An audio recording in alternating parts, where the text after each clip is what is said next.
Hey everyone, Chris here, and in this video I'm going to review this Gore C5 1985 high-vis shake-dry jacket. Felt like there was a lot of words in there. Essentially, it's a Gore shake-dry jacket for cycling, for the bike.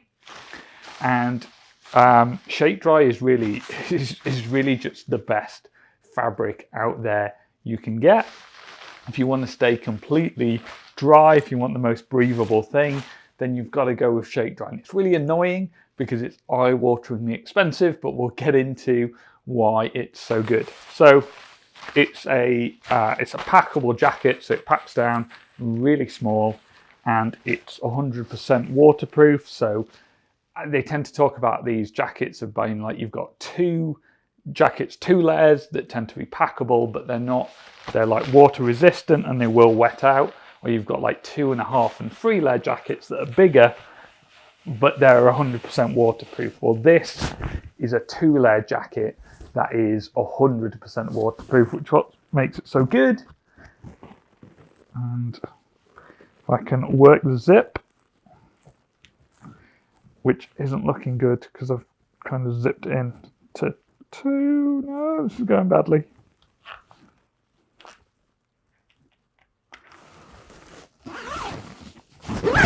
Okay, cool. So we're in. This is the jacket. It's got a pocket on the back, which I literally never use this pocket. A little zip pocket. And then it's got a 2-way zip, so obviously you can zip it up and down like a normal jacket, but you can also unzip it from the bottom. Now, when would you use this? Well, if it's too warm and you need to cool down, then you can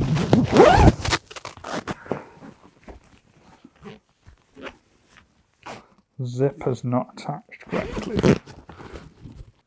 I'm gonna cut it here because this is okay. I've now fixed the zip, so that wasn't a good advertisement for the jacket. What can I say? It's an honest review. I'm not paid by Gore to do this. And there is a problem with the zip. So when would you use the 2-way zip? Well, if you're getting too warm, if you're on the bike, you don't really want to do this because it'll just create a big parachute. So if you unzip it from the bottom, it's a bit more like a cape, add some ventilation without slowing you down on the bike. So it's super waterproof, but it's also really breathable compared to something like this. I used to have this Endura rain cape, and this is really good for the money, but it's not as breathable. So for example, I went running in torrential rain in this, and I got back and my t-shirt was dry. And that's impressive because not only is this completely waterproof, but it also allows to breathe, so allows the heat to get out so that I'm not just drowning in my own sweat inside it. Whereas this does eventually wet out and does contain more of the sweat than this. Obviously, if you're out in this in a hot sunny day, it's not perfect. Nothing is like 100% breathable, so you are going to get sweaty. But in a fairly cold, heavy rain night, this was perfect. Worked really well. It does mean it has no insulation, doesn't trap the heat next to your body. So if you're thinking, oh, I'll wear this and it'll help me with a bit of warmth, it won't help because it's just breathable and has no insulation there. Now, a couple of drawbacks to it. So other than the no insulation, if you want it, it can be a bit of a pain with these cuffs. Got like an elasticated half and a regular material half. Can be a bit hard to get on and off. It's also not suitable for use with a backpack. So if you're thinking, well, I'll just buy this one, and yeah, it's really expensive, but I'll use it loads.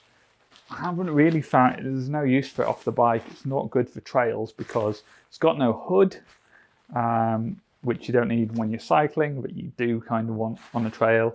And also you can't use it with a backpack because the material will damage easily, and you don't want to spend all that money for it only to get ripped apart with a backpack. Pocket at the back, never use, and the colours are really boring, right? Like you have to get it in black, and it's annoying because a lot of other manufacturers are using some of the shake dry, but then all of their jackets are black because Gore can apparently only make the Shakedry fabric in black, even though there's clearly a bit of yellow here. Don't know what's going on there. I think it's a different material. So everything ends up black and it's a bit boring. But it's not only 100% waterproof, but it packs down really small. So it packs down similar, it's about the same size as the Endura, compared to something else like my Montane running jacket, which does pack down pretty small, but it's not quite as small. And that's important because when we're talking about cycling, we want to squeeze it into our cycling pocket. And this goes in, it's a bit lumpy, but it will go in nicely to a pocket, whereas my Montane jacket wouldn't do that. Oh. So yeah, basically I only have really nice things to say about this in terms of it is totally waterproof as they claim, and yet still packs down super small. It's nice and breathable. It really is the best in its class in terms of if you want a packable rain cape for cycling, this is the best one you will get. It is just better than everything else. That said, the downside is it is a load of money. It was like £300, and you can really only use it when cycling because it doesn't have the hood, it doesn't have the backpack. If you're out running, you probably want side pockets, which it doesn't have. It really is a minimalist garment for being able to shove in your cycling jersey and use it in that case, which if you're going to do that, if you do a lot of cycling, maybe that's worth it for you. But if you're thinking, I want an all-round jacket, then this probably isn't the one for you because you can really only use it when cycling. So if you do want a cycling jacket, this is the best one. It really outshines everything else. But if you're looking for a more all-round jacket, you might want to consider other options. Hopefully that was useful. If so, please give this video a thumbs up. And if you want more cycling reviews, endurance sports, anything like that, hit the subscribe button because that's what my channel is all about, and I would love to see you in another video.